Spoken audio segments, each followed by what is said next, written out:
আমাদেরকে শোনাবেন, আমরা ধৈর্য ধরে।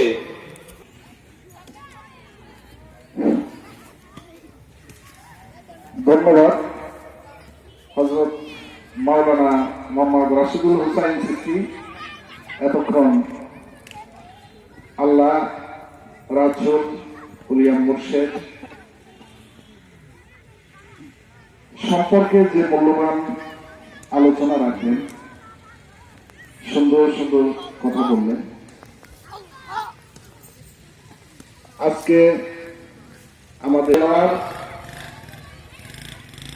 বিশিষ্ট তাসাউফবিদ, যিনি বাংলাদেশের প্রতিটি জেলায় আনাচে কানাচে তরিকতের উপরে তাসাউফ ভিত্তিক আলোচনা রাখেন,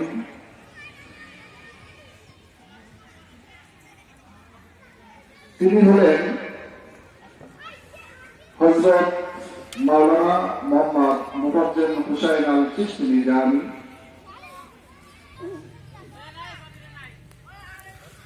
দু একটি কথা কি বলবো,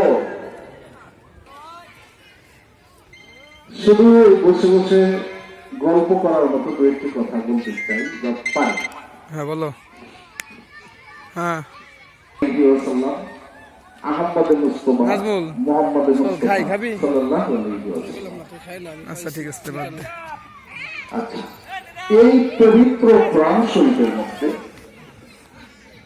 সর্বপ্রথম সূরা কি? সূরা বাকারা।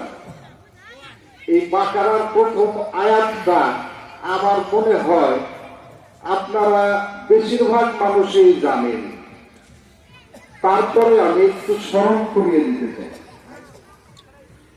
আলিফ লাম মিম। আমি কি বললাম? আলিফ লাম মিম। জালিকাল কিতাবু লা রাইবা ফিহি হুদাল লিল মুত্তাকিন।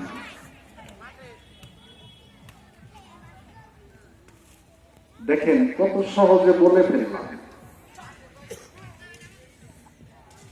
আপনারা কি কিছু বুঝতে পারছেন?